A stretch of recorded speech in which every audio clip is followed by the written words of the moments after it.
Hello everyone, welcome to this amazing platform of our channel Panisha for Competitive Examinations and I am Piyush। तो आपका अभी जो SSC MTS की notification है पूरी की पूरी नोटिफिकेशन आ चुकी है 5 ऑफ फेब को। तो यहाँ पर हम देखने वाले हैं आपकी इंपॉर्टेंट डेट्स क्या होने वाली हैं और यहाँ पे कौन सी डेट यानी कि कट ऑफ जो डेट होती है जिसे हम डेट ऑफ रिकॉर्डिंग भी बोलते हैं, यानी कि आपकी डेट ऑफ बर्थ कितनी होनी चाहिए, फिर आप कितनी उम्र होनी चाहिए आपका कौन सी डेट तक, ठीक है। वो सारी की सारी चीजें देखेंगे और जो भी आपका सिलेबस है, किस तरीके से एग्जामिनेशन होगा, एग्जामिनेशन की डेट क्या है, इसके अलावा आपका क्या सिलेबस, ये सारी की सारी चीजें जो इंपॉर्टेंट होगा वो हम देख लेंगे, है ना। चलिए सबसे पहले मैं डेट्स की बात करता हूँ। तो यहाँ पे आपका आज से यानी कि 5 ऑफ फरवरी से फॉर्म फिलअप होने स्टार्ट हो जाएंगे और आप 21 ऑफ मार्च तक फॉर्म जो है वो फिल कर पाओगे, ठीक है।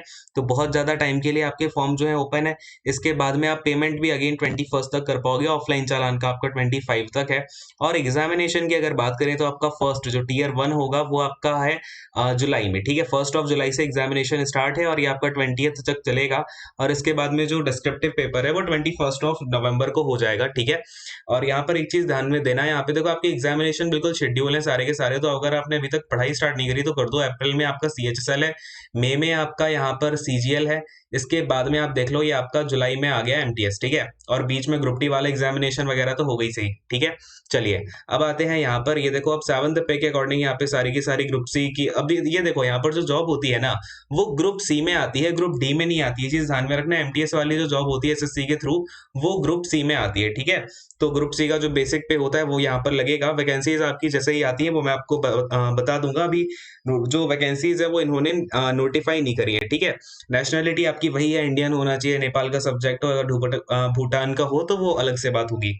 अब यहाँ पर मुद्दे की बात करते हैं। एज लिमिट देखो आपकी देखो डेट जो आपकी देखी जा रही है वो देखी जा रही है 1 जनवरी 2021 को, ठीक है। तो आप 1 जनवरी 2021 तक 18 से 25 साल के बीच में होने चाहिए। यानी कि जो आपकी डेट ऑफ बर्थ है वो 1/1/2003 के बाद नहीं होनी चाहिए और 2/1/1996 के पहले नहीं होनी चाहिए, ठीक है। यानी कि आपकी जो डेट ऑफ बर्थ है वो 1996 से आपकी 2003 के बीच में होनी चाहिए और डेट रिस्पेक्टिव ये है, ठीक है।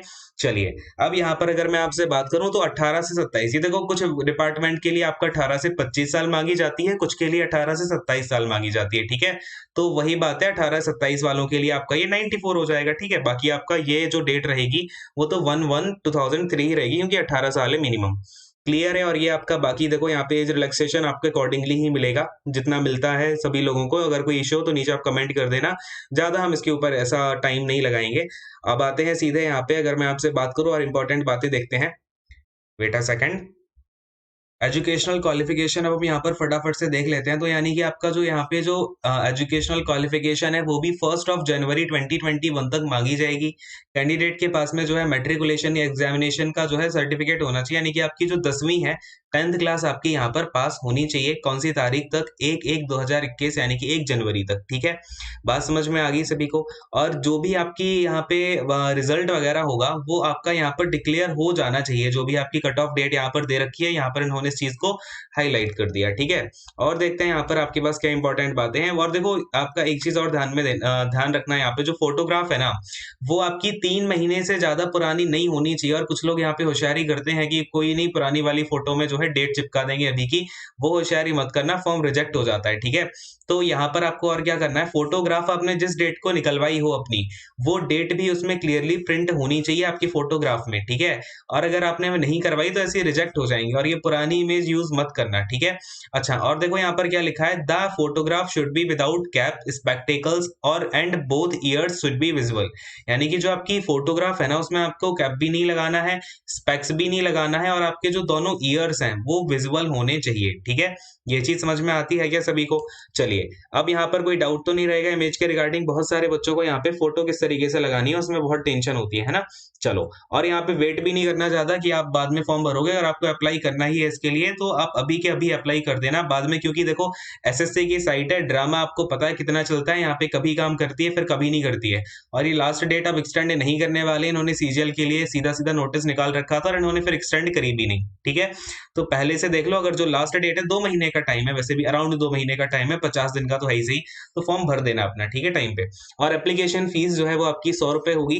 क्लियर है। अच्छा, जो वुमन कैंडिडेट हैं, एससी एसटी स्टूडेंट हैं और या फिर जो पीडब्ल्यूडी है, एक सर्विस मैन है, उनको यहाँ पर एग्जाम्प्ट किया गया है, यानी कि उनको यहाँ पर कोई फीस जो है पे नहीं करनी है, ठीक है। चलिए, ऑनलाइन फीस आप यहाँ पे 23 तक कर पाएँगे और चालान की जो फीस है वो आप 29 तक कर पाओगे, ठीक है? चलिए, अब जो सेंटर्स हैं एग्ज़ामिनेशन के वो तो आप हर जगह डाल ही सकते हो, जो भी आप ज़ोन डालोगे उसके रिगार्डिंग आपको यहाँ पर सेंटर जो है देखने को मिल जाएगा। अब फटाफट से मैं आपको स्कीम ऑफ एग्ज़ामिनेशन भी बता देता हूँ मोटा-मोटा, अभी आप फटाफट से देख लो क्या-क्या चीज़ें आनी हैं, फिर हम आगे इसकी बात करेंगे। तो यहाँ पर आपका जो पेपर है वो 4 सेक्शन में डिवाइडेड होगा। पहले सेक्शन में आपका जनरल इंग्लिश आएगा, दूसरे में जनरल इंटेलिजेंस और जो रीज़निंग है वो आएगी। फिर आपका न्यूमेरिकल एप्टीट्यूड आएगा और आपकी यहाँ पर जनरल अवेयरनेस जो है चेक की जाएगी, ठीक है? हर एक सेक्शन से आपके 25 क्वेश्चन होंगे, 25 मार्क्स के होंगे, ठीक है? 25 क्वेश्चन 20 मार्क, यानी कि आपका 1 क्वेश्चन 1 नंबर का होगा। और जो टाइम है वो आपका यहाँ पर 90 मिनट का आपको टाइम दिया जाएगा, यानी कि आपके पास में 100 क्वेश्चन है और यहाँ पर आपका 90 मिनट्स का टाइम आपके पास में होगा, ठीक है? तो ये चीज़ हो गई। और जो आपका पेपर 1 है वो ऑब्जेक्टिव टाइप में होगा, ठीक है? ऑब्जेक्टिव टाइप में होगा, एमसीक्यूज़ क्वेश्चन होंगे और क्वेश्चन की जो लैंग्वेज है वो इंग्लिश में भी होगी और हिंदी में होगी, ठीक है? 2 आपके जो है लैंग्वेज होगी। और यहाँ पर नेगेटिव मार्किंग ऑफ कोर्स यहाँ पर दी जाएगी आपको 1/4 की जो है नेगेटिव मार्किंग रहेगी, यानी कि अगर आपका एक क्वेश्चन गलत होता है तो आपका वहाँ पर 0.25 मार्क्स डिडक्ट कर लिए जाएंगे, जो भी आपका टोटल स्कोरिंग बन रही होगी, ठीक है?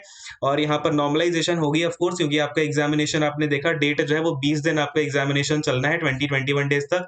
तो भाई वहाँ पे नॉर्मलाइजेशन तो जरूर ही होगा, जो इन्होंने नया फॉर्मूला निकाला है उसके अकॉर्डिंगली यहाँ पर हो रहा होगा, ठीक है? चलिए, पेपर 2 की अगर यहाँ पर बात करते हैं तो पेपर 2 में आपका रिटन आपका होगा, डिस्क्रिप्टिव पेपर होगा, जिसमें कि आपको भई एक शॉर्ट लेटर लिखना होगा, ठीक है? शॉर्ट ऐसे या फिर लेटर लिखना होगा। इंग्लिश लैंग्वेज में भी आप इसे लिख सकते हो, या फिर जो आपका 8th शेड्यूल कॉन्स्टिट्यूशन, यानी कि आपकी जितनी लैंग्वेजेस कॉन्स्टिट्यूशन के 8th शेड्यूल में दे रखी हैं 22 की 22 लैंग्वेज, उनमें से किसी भी एक लैंग्वेज में आप अपना लिख सकते हो, आप अपना डिस्क्रिप्टिव, ठीक है? और यहाँ पर आपका 50 नंबर का डिस्क्रिप्टिव एग्जामिनेशन होगा, जिसमें कि आपको 30 मिनट्स का टाइम दिया जाएगा।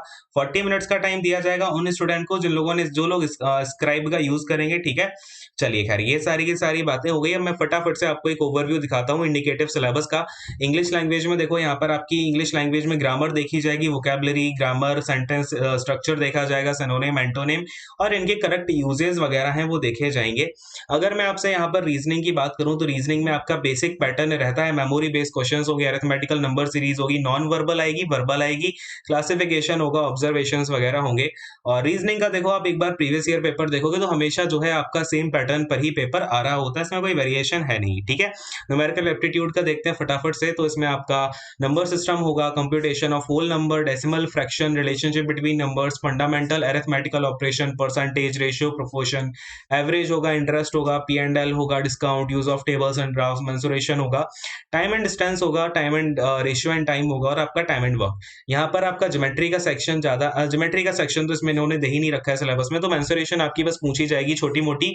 बाकी जो आपका बेसिक अरिथमेटिक है वो स्किल्स इसमें आपकी जो है देखी जाएंगी। तो अगर आपका एडवांस मैथ ज्यादा अच्छा नहीं है तो आप इसके लिए जरूर अप्लाई कर दो, ठीक है? और आपका जीए में जो है आपका देखो, यहाँ पे जीए में इंडिया की जो करंट अफेयर्स वगैरह है वो तो पूछे जाएंगे, ठीक है? उसके अलावा आपका जो स्पोर्ट्स है, हिस्ट्री है, कल्चर है, ज्योग्राफी हो गया, इकोनॉमिक सीन हो गया, जनरल पॉलिटी हो गई, इंडियन कॉन्स्टिट्यूशन हो गया, साइंटिफिक रिसर्च हो गया, इन सबसे आपके जो है क्वेश्चंस पूछे जाएंगे। जीके थोड़ा अच्छा ही आता है इसमें, तो ये सारी की सारी चीजें आपको करके जानी है। तो जितने भी इंपॉर्टेंट पॉइंट्स है वो मैंने आपको बता दिए हैं। अगर कोई इश्यू हो तो आप नीचे मुझे कमेंट करके बता सकते हो, कोई दिक्कत परेशानी अगर आपको आ रही हो। बाकी फिर अब इस सेशन को एंड करते हैं। Thank you so much, God bless you all, take care and bye bye.